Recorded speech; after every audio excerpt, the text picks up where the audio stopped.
It is now my pleasure to introduce and welcome to the podium Casey Magersupp, a member of the class of 2024 who was chosen by her classmates to speak to our graduates today. Casey.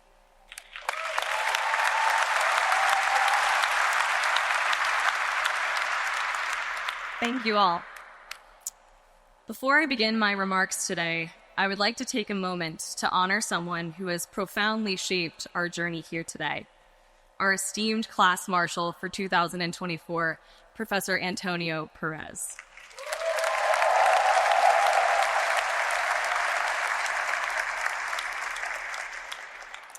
Professor Perez was selected by our class to read our names today as we cross the sanctuary, to receive our degrees because he embodies the essence of mentorship and academic excellence. This honor is given by our class as a way to thank Professor Perez for inspiring, guiding, and challenging us along the way. I recall somewhat fondly my first year of law school when I would get cold called by Professor Perez. My first instinct was to always look at my notes. He would quickly say, "Don't look at your notes, use your brain." Probably the reason we all thought his class was so challenging in our first year was because he wanted us to create our own opinion, rather than relying on the ones we read in books. He cares deeply about his students. From marathon office hours where he patiently listened to every single student, to sharing practical advice, not only on how to be a good lawyer, but a good person. Even down to wearing the same red vest every day to class, because he was told that it helps students learn. A constant reminder of his passion for teaching. So on behalf of the entire class of 2024, thank you, Professor Perez. If you would stand to be acknowledged.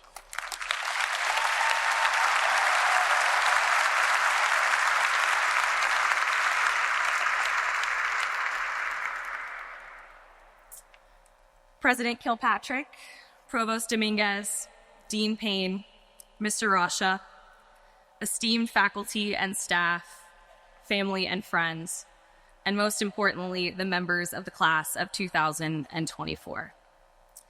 May it please the court, my name is Casey Magersupp, and I have the distinct honor of representing the class of 2024. As we stand on the brink of a new chapter in our lives, it's only natural to reflect on the journey that brought us here today. For some of us, it began with a dream to pursue a noble profession of law, perhaps inspired by a family tradition or a desire to make a difference in the world. Others felt a calling, a realization that our skills were meant to be used in service of something greater than ourselves. For a few, it was a way to avoid getting a real job after college. And for me, it was a convergence of circumstances, notably a pandemic and an incredibly supportive fiance who really wanted me to channel my passion for the law into something other than sparking the annual Christmas dinner debate. Now, I don't stand here today purporting to represent every single one of us, because we all have our own unique stories of law school, different paths that led us to this moment.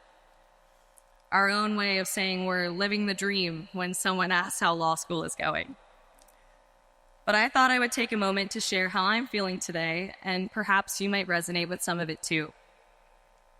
Law school was difficult, but amidst the chaos, we have shared moments of camaraderie and hilarity.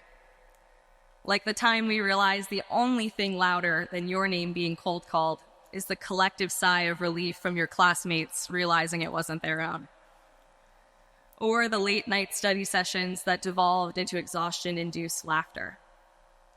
Telling ourselves that it's okay that we still don't understand the rule against perpetuities because no one uses it anyway. Pulling all-nighters to write a 10,000-word document that our professors have the audacity to call a brief. And let us not forget the Herculean feat of hauling a backpack filled with more books than a small library to the third-floor classrooms, only to arrive wheezing and out of breath.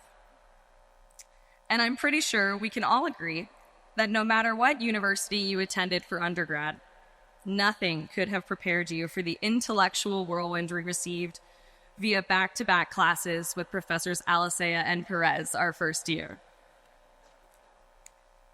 All of these things and more make today bittersweet.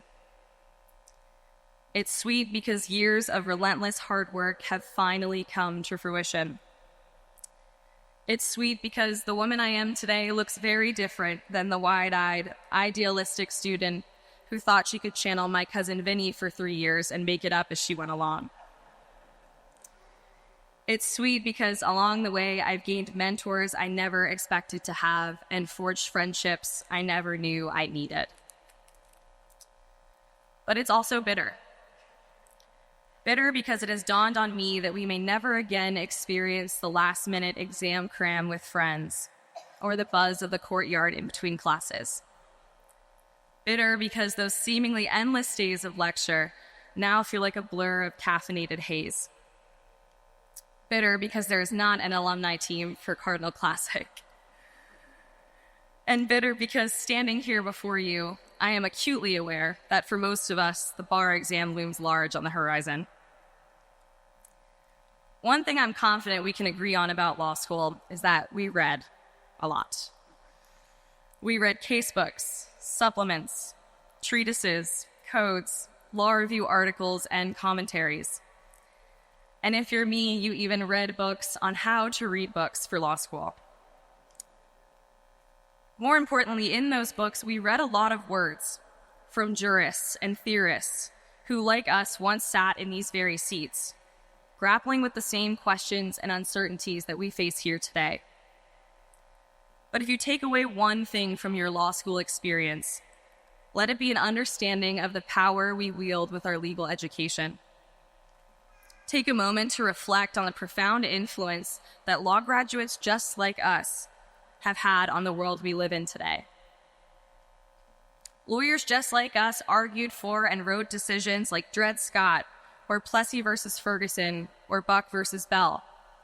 Their decisions casting shadows by denying rights and perpetuating injustice across the country. Yet, amid these dark chapters shine moments of triumph. Instances where people just like us chose to steer the course of history toward justice. Cases like Brown versus Board or Reed versus Reed, where we struck down discriminatory barriers, taking critical steps toward racial and gender equality. That said, our impact need not always be as monumental as the landmark cases we read about. Some of you might recall the hotel heiress who tried to leave $12 million in a trust fund to her dog, Trouble. The court made sure her kids got something too. Or in Stambosky versus Ackley, where the court defended a home buyer's right to be informed about a haunted house. Because if the house they buy is haunted, who are they going to call? That was bad, I know. But at the end of the day, we've seen how one law or one decision can shape the course of history. So the point of all of it is, your words matter. Whether you choose to pursue a career in the courtroom, in the boardroom, or in the community, we have a responsibility to use our education to affect positive change in the world around us. Throughout these 3 or 4 years, we've done more than just study the law. We've learned to question it. What an invaluable skill we've cultivated to not only absorb legal principles, but to question how they came to be and whether or not they're right. We understand, perhaps better than anyone, the influence that the law has over individuals, communities, and society as a whole. The impact that we as lawyers can have, one that none of us should take lightly. Jeremy Bentham said, "The power of the lawyer is in the uncertainty of the law." So much of the law remains uncertain, undecided, and ready to be interpreted and reinterpreted. The next chapter of our nation's legal landscape has yet to be written, but I'm confident that it will affect positive change because today I graduate amongst its authors. Professor Rienzi used to remind us that you're taking 3 years out of the prime of your life to be here, and so we should use them well. And the first time I heard that, I remember thinking 2 things. First, excitement, because this could be my prime when I thought I peaked in high school. And second, I remember thinking how daunting that felt, taking years out of the prime of my life for a career I was only hoping would work out. Yet today, as I look back on the journey we have all shared together, I realize that these years have not detracted from my life. They've enriched it. They've been a vital part of my prime, though hopefully not the entirety of it. This mosaic of experiences, growth, friendships, and connections have blessed my life in ways I could never have imagined. So no matter where we go from here, these years spent together have been a defining chapter in all of our lives. So, as we all go forward to whatever comes next, I wish you the confidence of a seasoned litigator, but the humility of a first-year law student. Remembering that behind every lawyer is a law student who questioned if they could do it at all. Congratulations, class of 2024. The best is yet to come.